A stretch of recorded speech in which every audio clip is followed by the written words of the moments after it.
I'm Dr. Powell from Powell Medical.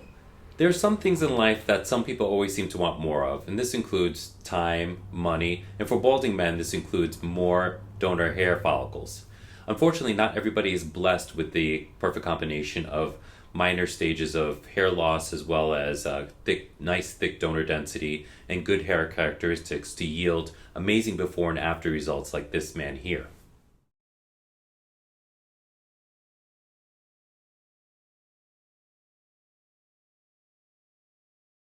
There are several factors that affect the final result of a hair transplant procedure. And these include your age, the amount of baldness, your donor density, your hair characteristics, as well as the surgical planning and execution.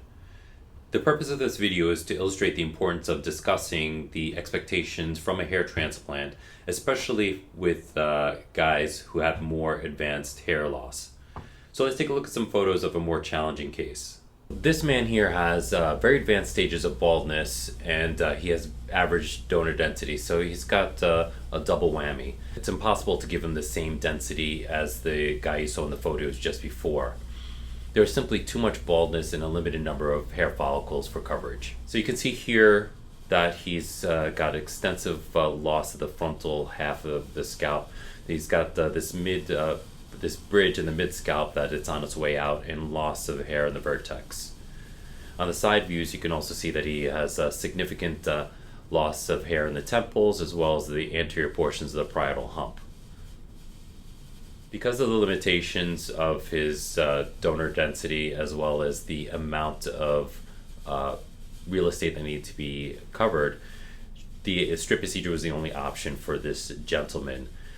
Reason being, we want to maximize the graft number during the harvest as well as preserve the donor region for future FUT procedures. In somebody who has advanced hair loss, they often have to choose between density and coverage. When we're talking about density, focusing on density, the goal is to focus on a thicker, more coverage on the cosmetically more important frontal hairline at the expense of the balding regions behind it. And when we talk about coverage, the goal is to provide coverage to a larger area of balding or thinner areas that still looks natural, but at the expense of having a more dense look. So in order to set realistic expectations with this guy, we had to discuss the pros and cons of each type of procedure, including the option of not doing surgery due to the fact that he had such a large amount of area to cover with a less than ideal donor density. The other thing that he was made aware of is that he would need more than one procedure to achieve his hair restoration goals. So he opted to do the surgery, and he accepted a higher temporal recession design with the focus on maximizing the density in the frontal portions. So I put this photo up to illustrate an example of where temple work is mandatory due to the significant temporal loss that this guy has in order to anchor in the hairline. These set of images are to illustrate how we strategically managed his limited number of follicles to give him coverage over this large area. So we still did a dense packing of the frontal hairline using grafts that are only single hairs. However, we did not do the packing as dense as we typically would do at our clinic due to the limitations of his follicle number and the large size that needed to be covered and treated. So here we have a sneak peek into his progress so far, because this is only 7 months after his first hair transplant procedure.